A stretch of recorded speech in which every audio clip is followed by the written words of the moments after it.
Welcome to this Rugby Obsession deep dive. Great to be here. Today, we're really getting into a rivalry that, well, it just sets the rugby world alight, doesn't it? Springboks versus the All Blacks. Absolutely. And what makes this one really interesting, I think, is the debate happening among former All Blacks. It's not just who wins, but like when. Yeah, exactly. It's a whole strategic puzzle. So, our mission here is to unpack all that, look at these different expert views. Right. We want to sort of cut through the noise, pull out the key insights, and help you get a real handle on the strategies involved when these two giants face off. It's more than just a game. It's, high-stakes chess, different styles, different strengths. Totally. And while we're talking this through, we really want you, the listener, to be thinking about it too. What's your perspective? What does it take for a team to be ready for a clash like this?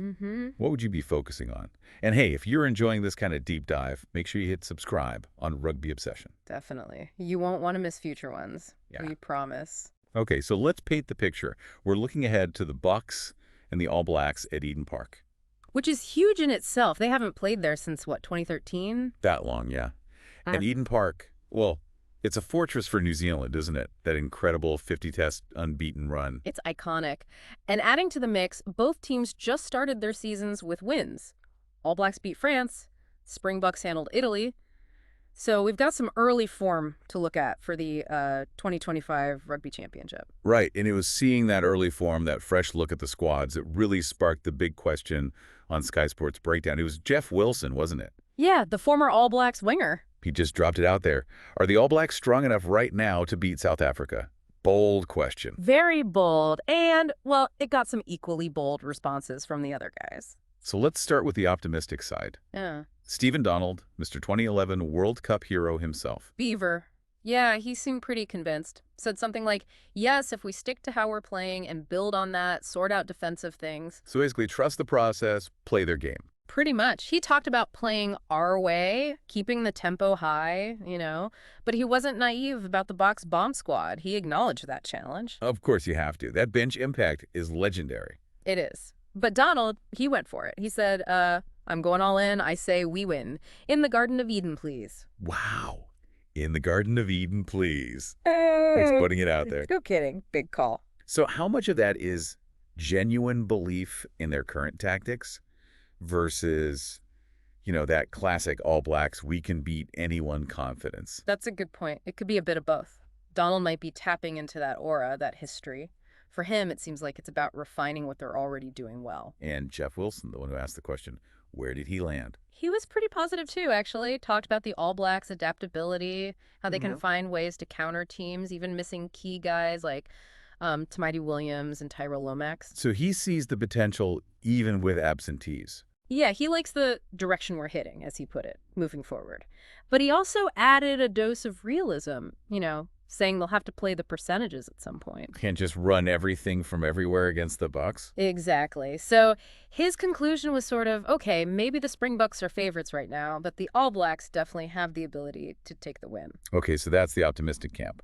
Belief in the current path, adaptability, and heritability.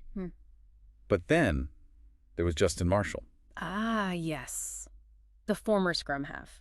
A different perspective altogether. More measured, maybe. Definitely more cautious. His stance was pretty clear. Not yet.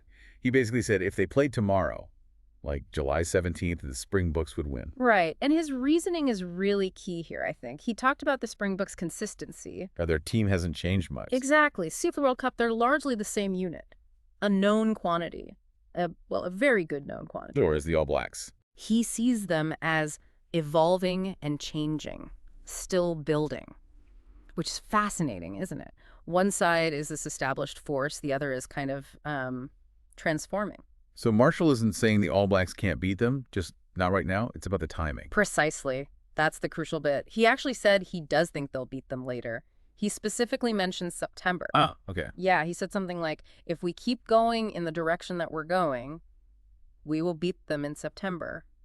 But if it's tomorrow, no. So it's evolution in progress, but the finish line isn't quite here yet for that specific challenge. That seems to be his take. He even mentioned that playing them last year, even in losses, gave the All Blacks confidence because they saw things, pictures are painted, was his phrase. They learned how they could potentially beat them down the line. Okay, so it's a really compelling contrast. You've got Donald and Wilson saying Essentially, we're good enough now.